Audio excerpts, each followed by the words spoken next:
뉴스타트 3부로 이어갑니다. 이스라엘이 팔레스타인 무장정파 하마스의 수장 야히야 신와르를 제거했다고 공식 발표했습니다. 지난 7월 이란 수도에서 폭사한 한이에에 이어 그 후계자까지 잇따라 목숨을 잃은 건데 1년 넘게 이어지는 가자 전쟁에서 변곡점이 될지 관심입니다. 홍주혜 기자입니다.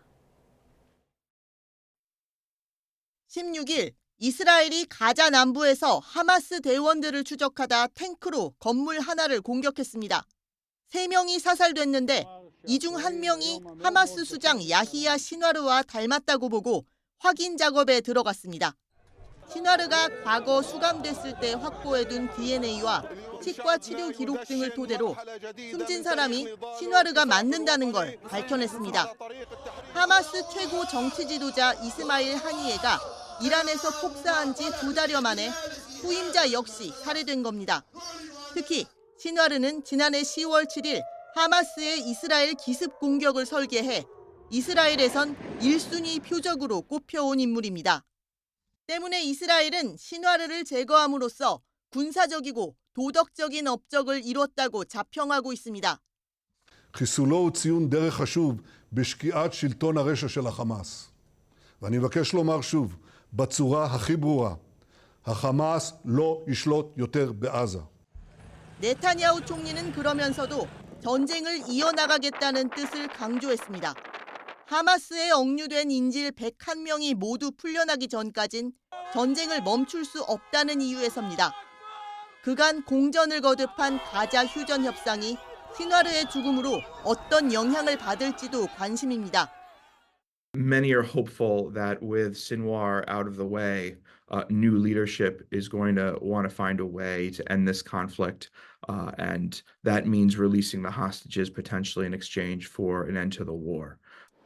다만 이스라엘과 하마스에 이어 레바논의 헤즈볼라, 나아가 이란까지 중동 지역 확전 위험에 불이 붙을 가능성도 배제할 수는 없습니다. YTN 홍주혜입니다. 네, 카멀라 해리스 미국 부통령은 이스라엘이 하마스의 수장 신와르를 제거하자 정의가 실현됐다며 이제 전쟁을 끝내야 한다고 강조했습니다. 중동 사태가 미 대선의 마지막 대외 변수로 떠오른 가운데 이제 대선 전 이스라엘의 이란 공격을 막을 수 있을지가 관건입니다. 워싱턴에서 홍상희 특파원의 보도입니다. 유세를 위해 위스콘신주에 도착한 해리스 부통령은 이스라엘의 신와르 제거에 대해 정의가 실현됐다고 말했습니다. Today, Israel confirmed that Yahya Sinwar, the leader of Hamas, is dead, and justice has been served. And the United States, Israel, and the entire world are better off as a result. 지난해 10월 7일 테러의 주동자인 신와르의 사망으로 이제 가자 지구에서 전쟁을 끝내야 한다고 강조했습니다. 최근 네타냐후 이스라엘 총리가 이란에 대한 보복 공격 대상을 승인했다는 보도로 미 대선 전 이란을 공격할 가능성이 불거진 가운데 이스라엘 하마스 전쟁의 휴전을 촉구하고 있는 겁니다. 바이든 미 대통령은 하마스가 테러 능력을 잃었다며 이제 네타냐후 총리와 전쟁을 끝내기 위한 방안을 논의하겠다고 밝혔습니다. 미 국무부도 하마스에 붙잡혀 있던 인질들을 집으로 데려오고 가자 지구의 삶을 재건하기 위한 노력을 2배로 기울일 것이라고 강조했습니다. We now see an opportunity with him being removed from the battlefield, being removed from the leadership of Hamas, and we want to seize that opportunity. 중동 사태 악재에 불안했던 해리스 부통령은 급한 불을 끄게 됐습니다. 대선을 앞두고 이란과 이스라엘 전면전이 일어날 경우 석유 가격 급등 등 경제 파장뿐 아니라 미시건을 포함한 경합주에서 아랍계 유권자의 표를 잃을 가능성이 높았기 때문입니다. 이스라엘의 이란 핵시설 타격 가능성에 그럴 자격이 있다고 언급하기도 했던 트럼프 전 대통령은 아직 반응을 보이지 않고 있습니다. 백악관은 이스라엘의 이란 보복 가능성에 대해서도 건설적인 소통을 해왔다고 강조했습니다. 신와르의 사망을 계기로 이스라엘과 하마스의 휴전 협상 가능성과 임박했던 이스라엘의 이란 공격을 멈출 수 있을지가 이번 대선의 큰 대외 변수로 떠오르게 됐습니다. 워싱턴에서 YTN 홍사입니다.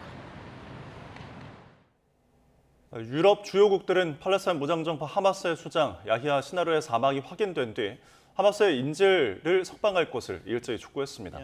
에마뉴엘 마크롱 프랑스 대통령은 SNS에 야히야 신와르는 10월 7일의 테러 공격과 야만적인 행동의 주요 책임자였다며 프랑스는 하마스가 붙잡아둔 모든 인질의 석방을 요구한다고 밝혔습니다.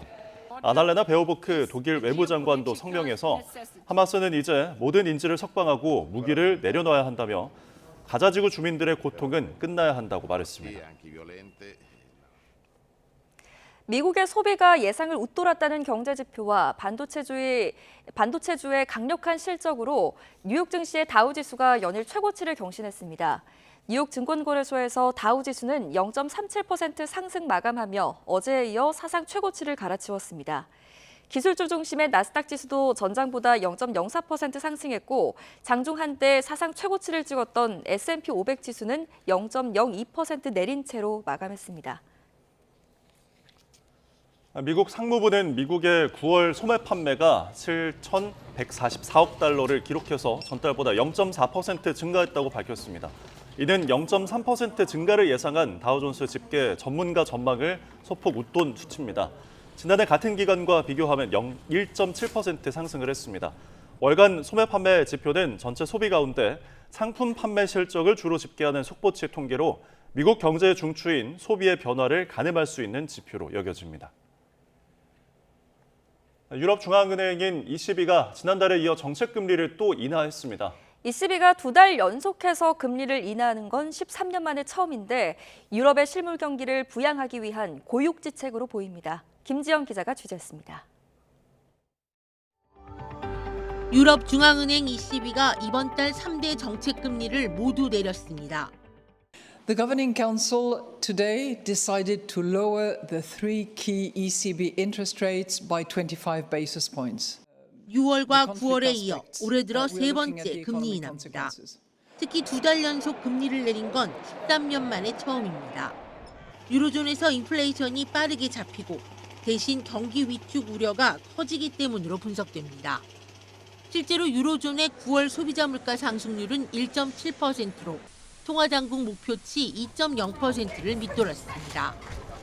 Insofern hat die EZB die Inflation weitestgehend im Griff. Die Märkte konzentrieren sich jetzt vor allem auf die Stimulierung der Wirtschaft. Wir sind ja in Deutschland aktuell in einer Rezession. 라가르드 총재는 모든 지표가 하방을 가리키곤 있지만 여전히 연착륙을 바라보고 있다고 강조했습니다. 하지만 전문가들은 유로존 여러 나라에서 경기 위축 신호가 이어지고 있어 12월 올해 마지막 통화정책회의에서도 ECB가 금리를 인하할 거라는데 무게를 두고 있습니다. 이에 따라 시장에선 미국 연방준비제도가 11월에 추가로 금리를 내릴 수 있다는 기대감도 커질 것으로 보입니다. YTN 김지영입니다. 젤렌스키 우크라이나 대통령이 연일 북한군의 우크라이나 파병설을 공론화하고 있습니다. 주미 대사는 아직 확인되지는 않았지만 사실일 가능성이 높은 것으로 보인다고 말했습니다. 워싱턴 권준기 특파원입니다. 유럽연합 정상회의에 참석한 뒤 기자회견을 연 젤렌스키 우크라이나 대통령은 북한이 파병을 준비 중인 병력이 10,000명 규모라고 말했습니다. 아직 병력 이동이 이루어지진 않았지만 우크라이나 정부 당국이 북한군 움직임을 첩보로 입수했다고 설명했습니다. They are preparing on their land 10,000 soldiers, but they didn't move them already to Ukraine or to Russia. 젤렌스키 대통령은 북한군 파병에 앞서 전술 인력과 장교는 이미 파견됐다고 주장했습니다. 이들은 러시아가 점령한 우크라이나 영토에 들어와 있다면서도 정확한 숫자는 파악되지 않았다고 말했습니다. From our intelligence, we've got information that North Korea sent technical personnel and officers to Ukraine on temporary occupied territories. 조현동 주미대사는 워싱턴 싱크탱크 세미나에서 관련 질문을 받고 확인된 정보는 없지만 북한군 파병설이 사실일 가능성이 높아 보인다고 말했습니다. 그러면서 이제 북한 문제를 한미 두 나라가 아닌 더 광범위한 차원에서 다뤄야 할 때라고 밝혔습니다. I think it's quite likely that it might already happen. But if that is the case, I think this is something we have to deal with in a very serious manner. 주미대사는 북러 군사 협력으로 아시아와 유럽의 안보가 얼마나 상호 연관돼 있는지 알 수 있다며 공조 필요성을 강조했습니다. 하지만 러시아는 미국도 동의하지 않는 거짓말이라며 북한 파병설을 계속해서 부인했습니다. 워싱턴에서 YTN 권준기입니다. 북한이 그동안 공개하지 않았던 김정은의 적대적 두 국가 선언과 관련한 헌법 개정 일부가 진행됐음을 시사했습니다. 대한민국을 적대 국가로 규정한 내용을 헌법에 담은 건데 남북 연결도로를 폭파했다는 소식과 함께 북한 주민들에게도 이를 공개했습니다. 이종원 기자입니다. 조선중앙통신과 노동신문 등 북한 매체는 경의선과 동해선 폭파 소식을 사진 석 장과 함께 보도했습니다. 우리 군에 포착된 도로뿐 아니라 철도까지 동해선과 경의선 각 60m씩을 폭파 방법으로 완전히 폐쇄했다고 전했습니다. 자신들의 주권 행사 영역과 대한민국의 영토를 철저히 분리하기 위한 단계적 실행의 일환이라고 했는데 특히 대한민국을 철저한 적대 국가로 규제한 헌법의 요구라고 주장했습니다. 적대적 두 국가론을 제도화한 개헌이 이뤄졌음을 시사했는데 김 위원장이 지시했던 통일표현 삭제나 영토조항 신설 등에 대한 언급은 없었습니다. 침묵하던 개헌에 대해 남북 연결도로 폭파 소식을 전하면서 이를 공개한 건 북한 내부적인 요인이 더 크다는 분석이 나옵니다. 무인기 이거랑 활용을 해서 아주 본격적으로 한국을 적대시해서 북한 주민들에게 그런 의식을 심어주는 그 길로 가고 있다. 일종의 빌드업을 하고 있는 그런 모습들은 확인된다고 볼 수 있는 거죠. 실제 북한은 남북 연결 육로 폐쇄가 적대 세력들의 정치 군사적 도발 때문이라며 거듭 우리 측에 책임을 떠넘겼습니다. 그러면서 예고했던 대로 단절된 도로 위로 남북 국경을 요새화하기 위한 조치들에 속도를 내겠다고 했습니다. 폭파한 지역의 도로 토사물들을 제거하는 작업들을 하고 있고 또 일부에서는 다지고 있고 추가 작업하는 정황들이 식별되고 있습니다. 군은 북한이 공개한 폭파 사진 일부가 우리 군이 촬영해 공개한 영상을 무단으로 사용했을 가능성이 있어 분석에 들어갔습니다. 통일부는 북한의 개헌은 반통일적, 반민족적 행위라고 규탄하고 영토 규정 신설 여부 등에 대해선 예단하지 않고 지켜보겠다고 밝혔습니다. YTN 이종원입니다. 4년 반 동안 김건희 여사의 도이치모터스 주가 조작 의혹을 수사해온 검찰이 김 여사에 대해 불기소 처분을 내렸습니다. 시세를 조종하고 있다는 사실을 인식하지 못했고 범행에 가담한 증거가 없다는 이유에서입니다. 권준수 기자입니다. 4년 넘게 진행된 김건희 여사의 도이치모터스 주가 조작 연루 의혹 사건이 무혐의로 마무리됐습니다. 투자를 잘 모르는 김 여사가 권오수 전 도이치모터스 회장을 믿고 수익을 내기 위해 계좌를 맡긴 것일 뿐 주가 조작에 가담하지 않은 것은 물론 범행 사실을 알지도 못했다는 게 검찰 판단입니다. 시세 조정 범행을 인식 또는 예견하면서 계좌 관리를 위탁하거나 직접 주식 거래를 하였다고 보기 어려워 검찰이 주가 조작에 연루됐다고 의심했던 김 여사 계좌는 모두 6개. 법원은 이 가운데 3개가 시세 조종에 동원됐다고 봤습니다. 검찰은 이 3개 계좌에서 이뤄진 거래 가운데 일부가 권 전 회장의 연락을 받고 이뤄진 걸로 의심했지만 연락 내용이나 김 여사의 인식 등을 확인할 증거가 없다고 밝혔습니다. 또 권 전 회장이 주가 조작 사실을 숨기고 단순히 매도를 권유했을 가능성도 큰 만큼 김 여사가 범죄를 인식하고 있었다고 보기도 어렵다고 설명했습니다. 항소심에서 방조 혐의 유죄를 선고받은 또 다른 전주 손모 씨와 김 여사는 상황이 다르다고도 강조했습니다. 손 씨는 대량의 자금을 활용해 공격적인 거래를 해온 전문 투자자고 시세 조정을 논의한 문자 메시지 등 객관적 물증이 있고 관계자 진술도 뒷받침되지만 김 여사는 주범들과 직접 연락을 주고받은 적이 아예 없다는 겁니다. 이번 처분을 두고 검찰은 이른바 레드팀 회의까지 열어 증거와 법리에 따라 엄정히 검토한 결과라고 밝혔습니다.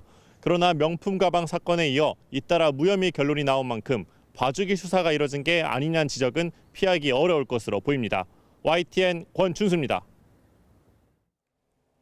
도이치 주가 조작 개입 의혹 사건은 4년 반 동안 수사가 이어지면서 각종 논란의 중심에 있었습니다. 총장 수사 지휘권 배제, 특혜 수사 논란은 물론이고 시간 끌기라는 비판도 이어졌는데요. 김다은 기자가 사건 일지를 정리했습니다. 도이치모터스 주가 조작 의혹 수사는 지난 2020년 4월 열린민주당의 고발로 시작됐습니다. 많은 의혹이 제기됐음에도 불구하고 뚜렷한 수사의 진전이 없어서 시민들의 어떤 바람을 대신해서 저희가 대리한다는 생각으로 고발장을 내게 되었습니다. 같은 해 10월 추미애 당시 법무부 장관은 도이치 사건에 대한 검찰총장의 수사지휘권을 박탈했습니다. 당시 검찰총장이었던 윤석열 대통령의 부인 김건희 여사가 연루된 사건이라는 이유였습니다. 이후 수사팀은 핵심 인물인 권오수 전 도이치모터스 회장 등 9명을 재판에 넘겼고 이들 가운데 7명이 지난해 2월 1심에서 유죄를 선고받았습니다. 이어진 항소심은 무죄를 선고받은 나머지 2명에게도 유죄 판결을 내렸는데 김 여사처럼 전주로 지목된 손모 씨의 방조 혐의를 인정하기도 했습니다. 두 차례 서면 조사만 받았던 김 여사도 강도 높게 수사해야 한다는 목소리가 정치권을 중심으로 나왔지만 김 여사에 대한 대면 조사는 고발이 접수된 지 4년 3개월이 지나서야 이루어졌습니다. 그마저도 검사가 대통령 경호처 시설에 출장을 나가 휴대전화까지 반납한 채 조사하는 형태여서 특혜조사라는 비판이 나왔습니다. 여기에 수사지휘권이 배제됐다는 이유로 당시 이원석 검찰총장에게 조사를 사후 보고해 총장 패싱 논란이 일기도 했습니다. 도이치모터스 주가 조작 의혹은 수사 내내 많은 진통을 겪었습니다. 결국 불기소 결론이 내려졌지만 검찰이 4년 6개월 동안 시간만 끈 것 아니냐는 지적과 특검을 둘러싼 정치적 후폭풍이 만만치 않을 것으로 보입니다. YTN 김다현입니다. 국민의힘 한동훈 대표가 11.6 재보궐선거 결과를 두고 변화와 쇄신을 언급한 데 이어 김건희 여사의 대외 활동 중단을 공개적으로 요구했습니다. 한 대표는 최고위원회의에서 김 여사가 대선 당시 약속한 대로 대외 활동을 중단할 뿐만 아니라 의혹에 대해 솔직히 설명하고 필요한 절차가 있다면 적극적으로 협조해야 한다고 말했습니다. 또 대통령실의 인적 쇄신이 시급하다며 인적 쇄신은 꼭 잘못에 대응하기 위한 차원이라기보단 좋은 정치, 민심을 위한 정치를 위해 과감히 해야 하는 거라고 지적했습니다. 더불어민주당은 김건희 여사 공천 개입 의혹과 여론조작 의혹의 핵심 인물인 명태균 씨 관련 논란을 추가해서 김 여사 특검법을 다시 발의했습니다. 앞서 지난 4일 김 여사 특검법은 대통령의 제2요구권 행사로 국회로 돌아와 재의결 끝에 폐기됐는데 2주 만에 다시 발의한 셈입니다. 새로 제출된 법안에는 김 여사가 명태균 씨를 통해 지난 대선과 대선 경선 과정에서 불법 여론조사 등 부정선거를 했다는 의혹이 추가됐습니다. 국회 법제사법위원회는 서울중앙지검 등 수도권 주요 검찰청을 대상으로 국정감사를 진행합니다. 국감에선 어제 서울중앙지검이 불기소 처분한 김건희 여사 주가 조작 연루 의혹을 놓고 여야 간 치열한 공방이 예상됩니다.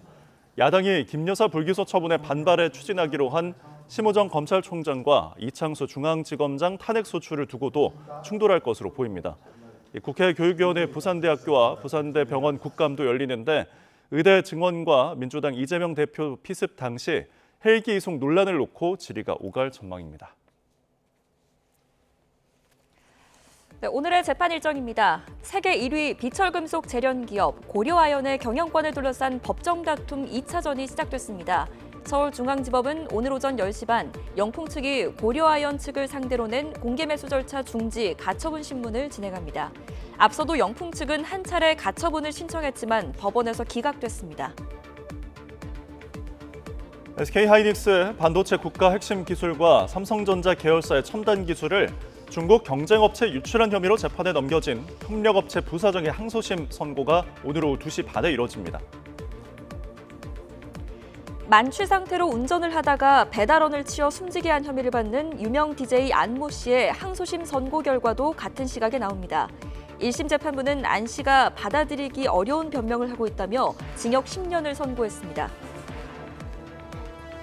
종교단체 아가동산이 다큐멘터리 나는 신이다를 방영한 넷플릭스를 상대로 낸 손해배상 소송 2심 결과가 오늘 오후 2시 10분쯤 나옵니다. 해당 다큐멘터리는 아가동산 교주가 신도들을 중노동에 몰아놓는 등 가혹행위를 했다고 전했는데 1심은 의혹 제기는 충분히 납득할 수 있다며 원고 패소로 판결했습니다. 다음 소식입니다. 이태원 참사 당시 인파가 몰릴 것을 예상하고도 적절하게 조치하지 않은 혐의로 재판에 넘겨진 김광호 전 서울경찰청장이 1심에서 무죄를 선고받았습니다. 재판부는 김 전 청장이 보고받은 내용만으로 참사를 예견하기 어려웠다고 판단했습니다. 배민혁 기자가 취재했습니다. 재판부는 김광호 전 서울경찰청장이 참사를 예측할 수 없었고 사고를 안 뒤에도 바로 대응했다며 업무상 과실치사상 혐의에 대해 무죄를 선고했습니다. 서울경찰청장은 서울시 전체를 담당하는 만큼 용산경찰서의 정보보고에 의존할 수밖에 없는데 보고 내용을 볼 때 사고 우려나 대비가 필요하다는 정보까지는 파악할 수 없었을 것으로 판단했습니다. 또 사전에 다양한 부서의 안전대책 수립을 지시했고 당시 지시가 비현실적이거나 추상적인 수준에 불과하다고 단언하기 어렵다고 설명했습니다. 사고 보고를 받은 뒤에도 김 전 청장이 경찰 기동대 급파를 지시한 점을 언급하며 김 전 청장의 업무상 과실로 피해가 커졌다고 보기도 어렵다고 밝혔습니다. 사고 당시 서울청 상황관리관이었던 류미진 전 인사교육과장과 정대경 전 112 상황팀장에게도 무죄가 선고됐습니다. 재판부는 류 전 과장이 상황실을 벗어나 근무하면서 보고가 지연되지 않게 제대로 조치하지 않은 건 업무상 과실이라면서도 이로 인해 인명피해를 막지 못했다고 보기는 어렵다고 설명했습니다. 또 정 전 상황팀장도 출동 최고 단계인 코드0 신고를 제대로 전파했지만 현장에 출동한 용산서 경찰관이 종결로 보고해 상황을 제대로 인지하기는 어려웠다고 판단했습니다. 앞서 법원은 역시 업무상 과실치사상 혐의로 재판에 넘겨진 박희영 용산구청장에게는 안전계획 수립 등의 의무가 없다며 무죄를, 이임재 전 용산서장에게는 사고 예견과 대응에 대한 법적 책임이 있다며 금고 3년을 선고했습니다. YTN 배민영입니다. 네, 사고 소식입니다. 오늘 새벽 경부고속도로를 달리던 화물차에서 불이 났습니다. 또 대전에서는 SUV가 중앙분리대를 들이받고 전도돼 운전자가 병원으로 이송됐습니다. 밤사이 사건 사고 소식 윤태인 기자가 정리했습니다. 시뻘건 불길과 함께 연기가 치솟아 오릅니다. 불길을 잡으려 소방관들이 연신 물줄기를 쏘아댑니다. 오늘 새벽 0시 50분쯤 경부고속도로 판교분기점에서 부산 방향으로 달리던 4.5톤 화물차에서 불이 났습니다. 다친 사람은 없었지만 이 불로 화물차 앞부분이 완전히 탔습니다. 1시간 만에 불을 끈 소방은 자세한 화재 원인을 조사하고 있습니다. 사고로 인한 화물차가 차선 한 개를 완전히 막았습니다. 피해 SUV 차량은 트렁크가 심하게 찌그러졌습니다. 영동고속도로 안산분기점에서 인천 방향으로 가던 7.5톤 화물차와 SUV 2대가 잇따라 부딪힌 건 어젯밤 10시 20분쯤. X5가 튕겨나가고 또 앞에서 서행하던 소렌토 차량을 후미 추돌을 했어요. 그리고 이제 7.5톤 트럭이 우측 바구벽을 충격하고 섰습니다. 이 사고로 SUV 차량에 타고 있던 운전자 등 모두 3명이 경상을 입었습니다. 경찰은 화물차 운전자의 전방주시 태만으로 사고가 난 것으로 보고 자세한 원인을 조사하고 있습니다. 1시간 뒤쯤 대전 대사동에 있는 보문산 공원 오거리 근처에서 SUV 한 대가 중앙분리대에 부딪혀 전도됐습니다. 거기 중앙분리대가 경계석으로 돼 있어요. 거기에 이제 부딪히면서 차가 이제 옆으로 넘어진 겁니다.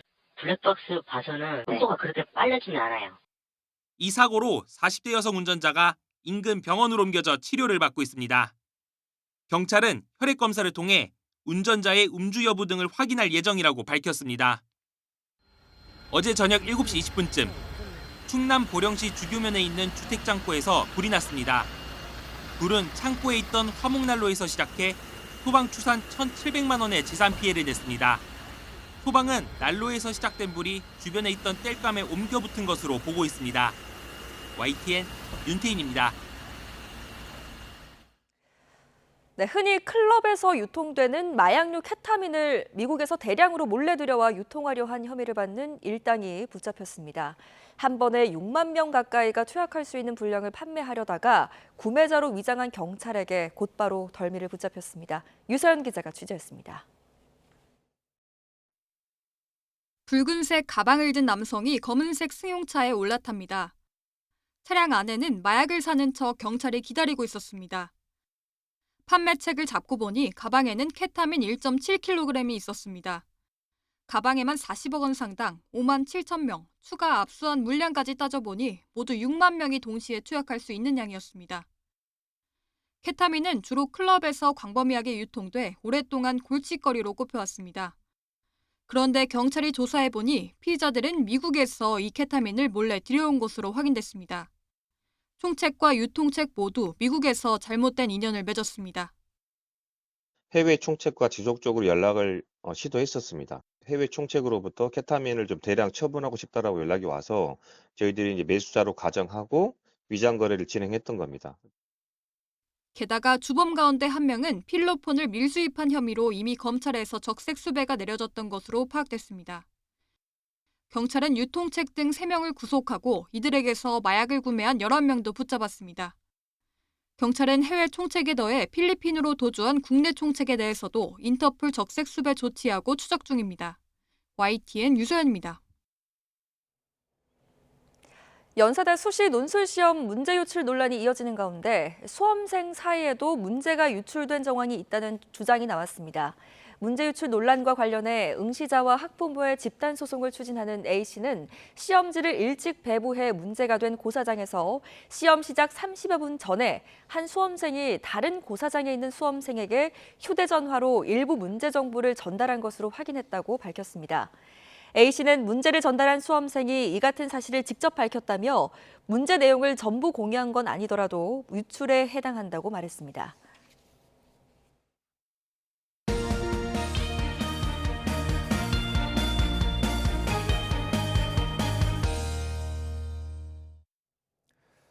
시청자 여러분께 유용한 건강 소식 알려드립니다. 매주 금요일에 전해드리는 건강픽 지금 시작합니다.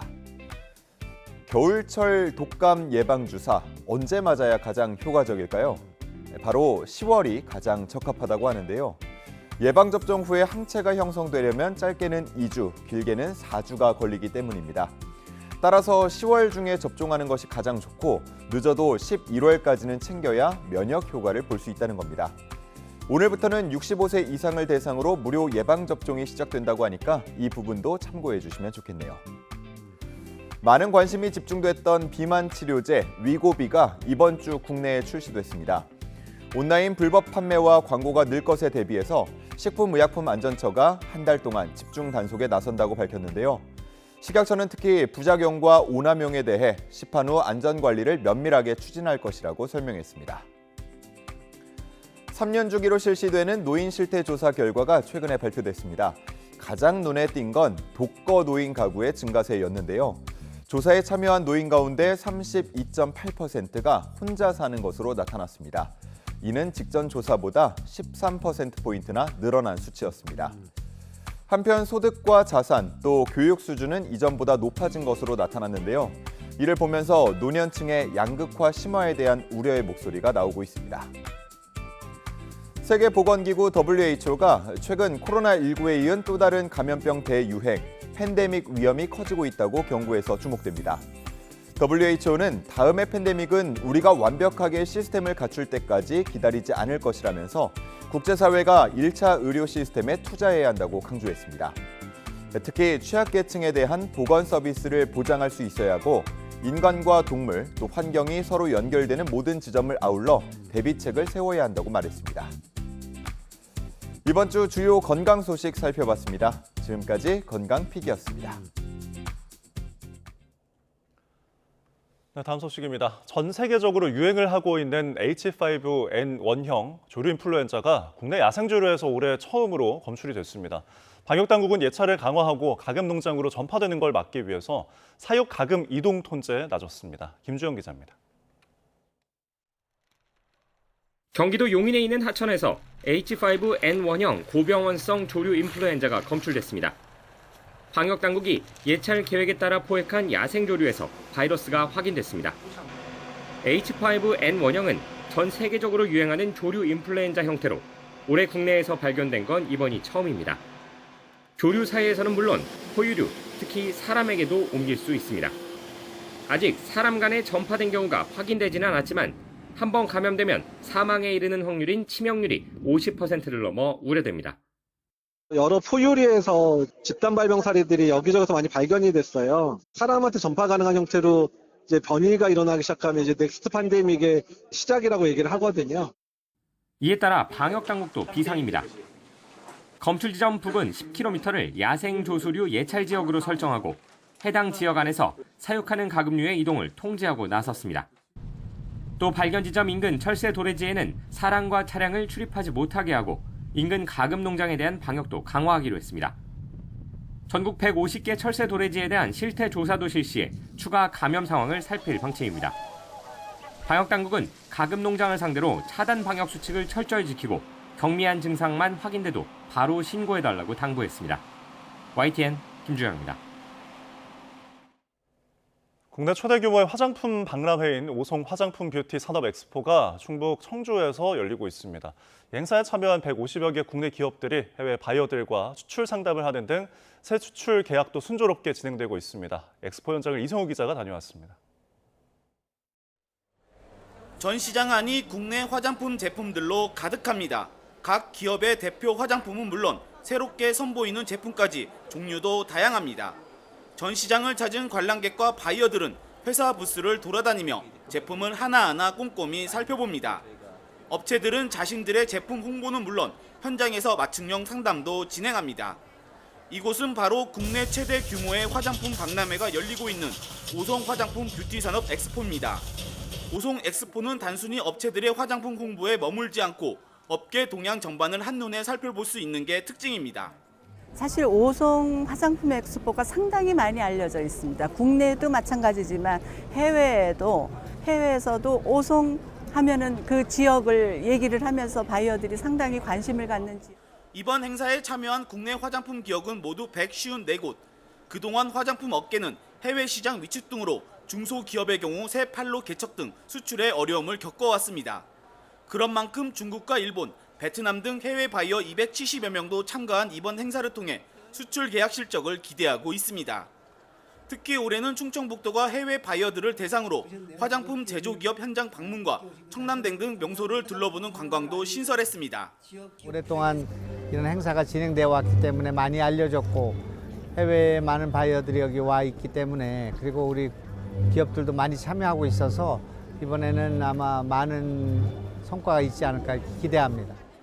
충청북도는 오송 화장품 뷰티 엑스포를 단순한 행사에 그치지 않고 지역 내 화장품 업계의 장기적인 발전 방안도 함께 마련하는 계기로 삼기로 했습니다. YTN 이성우입니다. 오늘의 경제 일정입니다. 금융감독원이 지난 8월 말 기준 공대은행의 원화대출 연체율을 발표했습니다. 8월의 연체율은 0.53%로 7월보다 0.06%포인트 오르며 두 달 연속 오름세를 이어갔습니다. 기획재정부가 10월 경제 동향을 발표합니다. 9월에는 수출 중심 경기 회복에 내수도 회복 조짐을 보인다고 했는데 이런 추세가 이어질지 관심입니다. 콘도 무료 숙박권 당첨을 미끼로 회원권 가입을 유도한 뒤 계약 해지를 방해하는 소비자 피해가 늘고 있습니다. 올해 상반기 한국소비자원에 접수된 관련 피해 구제 신청은 105건으로 지난해 같은 기간보다 72%나 증가했습니다.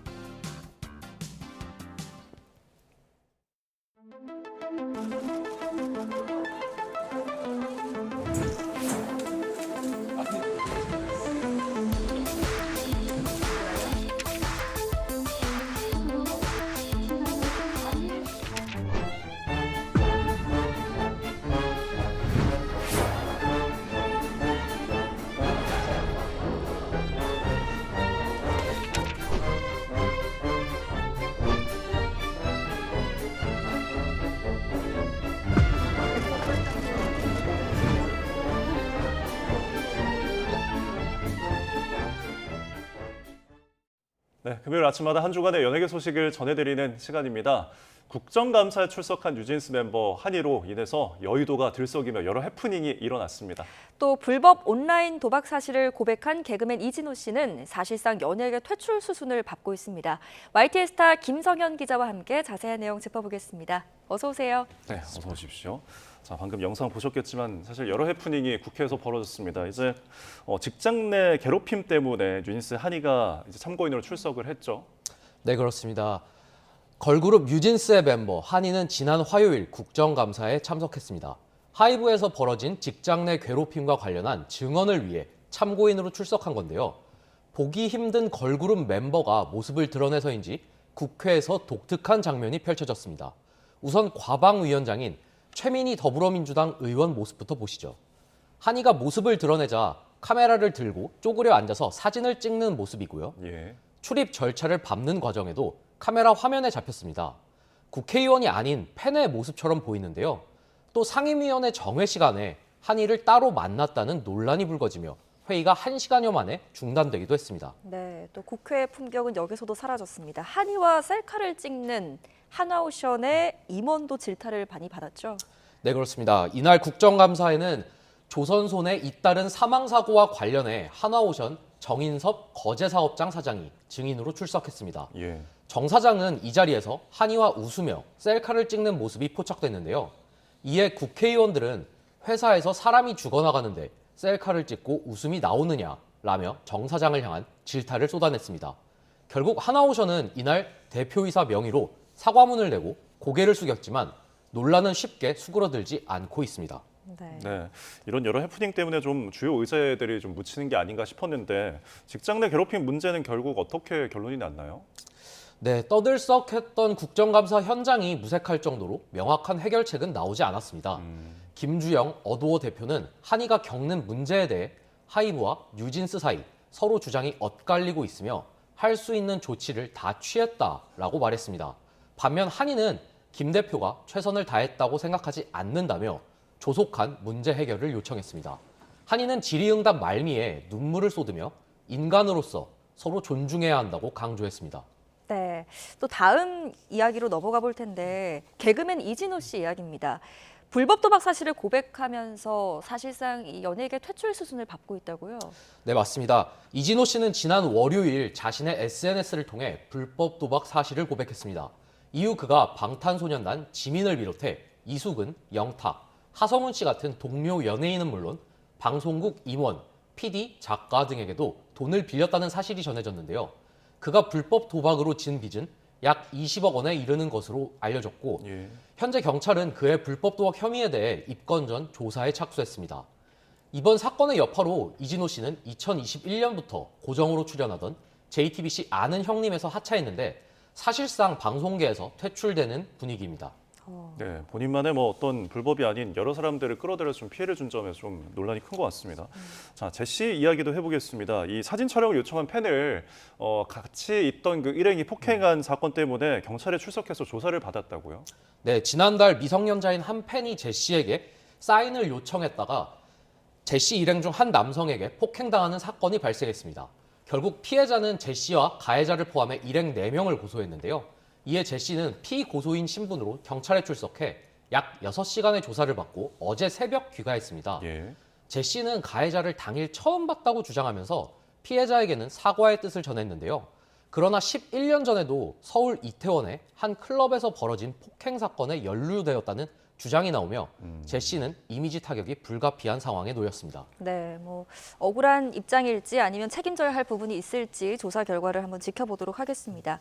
다음 주제로 넘어가 볼게요. 한강 작가의 노벨상 수상 소식이 지금 뭐 가요계, 출판계에도 영향을 끼치고 있는데 이번에는 영화계에도 영향을 끼치고 있다는 소식이 들었습니다. 한강 작가의 소설을 원작으로 한 영화가 2편이 다시 개봉을 한다고요? 네, 그렇습니다. 한국인 최초로 노벨문학상을 받아 대한민국 국민에게 기쁨을 안겨준 주인공이죠. 한강 작가의 소설을 바탕으로 한 영화 2편이 10여 년 만에 재개봉해 관객들을 찾아옵니다. 동명의 소설을 원작으로 하는 영화 채식주의자와 소설집 내 여자의 열매에 수록된 아기부처를 원작으로 하는 영화 흉터입니다.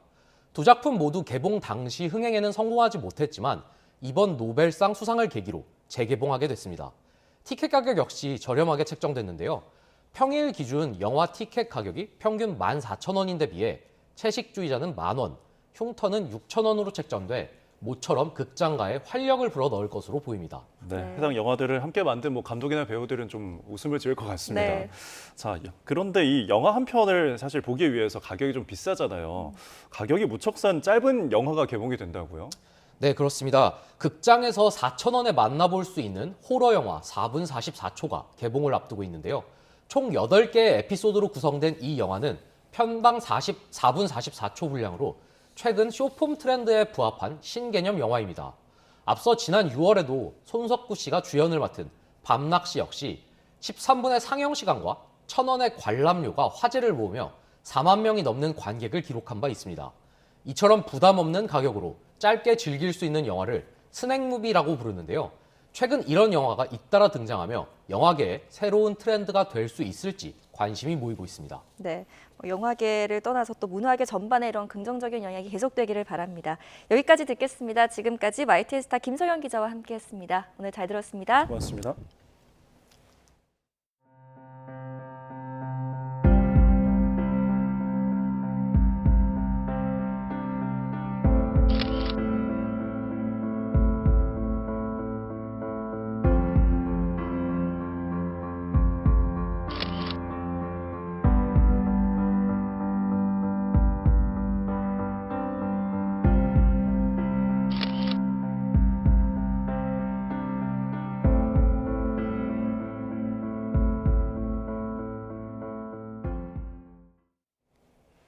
우리나라 최초로 노벨문학상을 탄 소설가 한강이 앞으로 6년 동안 지금 마음속에서 굴리고 있는 책 3권을 쓰는 일에 몰두하고 싶다고 말했습니다. 한강은 어제 제18회 포니정 혁신상 시상식에 참석해 통상 작가들의 황금기가 60세라고 가정한다면 6년이 남은 셈이라며 이같이 밝혔습니다. 또 노벨위원회에서 수상 통보를 받았을 때 현실감이 들지 않아 전화를 끊고 언론 보도까지 확인을 해서야 그때서야 현실감이 들었다며 무척 기쁘고 감사한 일이라 그날 밤 조용히 자축했다고 회상했습니다. 이어 자신의 일상이 이전과 그리 달라지지 않기를 믿고 바란다며 지금은 올 봄부터 써온 소설 한 편을 완성하려고 애써보고 있다고 말했습니다. 프로야구 플레이오프에서 홈으로 돌아온 LG가 반격에 성공하고 기사회생했습니다. 가을 사나이로 거듭난 선발 임찬규와 에르난데스가 불붙었던 삼성의 방망이를 잠재웠습니다. 이경재 기자입니다. 대구에서 2연패를 물린 LG를 구한 건 선발 임찬규였습니다. 2경기 연속 10점을 뽑아낸 삼성의 불방망이가 임찬규의 날카로운 제구력 앞에서 차갑게 식었습니다. 4회 투아웃 1-3루 위기를 빼놓으면 긴장된 순간 없이 6회 원아웃까지 피안타 3개, 무실점으로 임무를 마쳤습니다. KT전 2승을 포함해 올 가을에만 3번째 승리를 팀에 안겼습니다. 디테일하게 가거나 뭔가 분석을 통해서 내가 타자를 꾀하기보다는 그냥 내가 갖고 있는 무기로 마지막일 수도 있는데 후회 없이 싸워보자라는 생각으로 경기에 임했던 것 같아요. 임찬규에 이어 남은 이닝은 에르난데스가 혼자 책임졌습니다. 준 플레이오프에서 5경기를 뛰고 일주일 만에 등판한 에르난데스는 시속 150km의 빠른 공을 마음껏 뿌려대며 9회까지 무실점으로 마운드를 지켰습니다. 9회 3타자는 모두 3진으로 잡아내고 포효했습니다. LG 타선은 2회에 투수 땅볼에 오지환이 홈에서 아웃되고 4회 노아웃 1루에선 오슨이 견제에 걸리는 등 불운이 이어졌습니다. 5회 원아웃 1-3루에서 홍창기의 희생타가 귀중한 선취점이자 결승점이 됐습니다. 저희가 이길 수 있는 카드가 그게 가장 큰 센 카드이기 때문에 거기서 승부를 걸었다고 생각하시면 될 것 같습니다. 타선이 안 터지면서 피말리는 승부가 됐는데 4차전에서는 저희 타선이 오를 것까지 다 터졌으면 하는 바람입니다. LG 김현수는 통산 3번째 포스트시즌 100경기에 출전하고 기록을 이어가게 됐습니다. 삼성은 디아즈의 홈런성 타구가 2회와 4회, 잇따라 폴을 살짝 비껴가며 아쉬움을 삼켰습니다. 잠실에서 이어지는 4차전에선 삼성이 레이스를, LG는 엔스를 선발 투수로 예고했습니다. YTN 이경재입니다.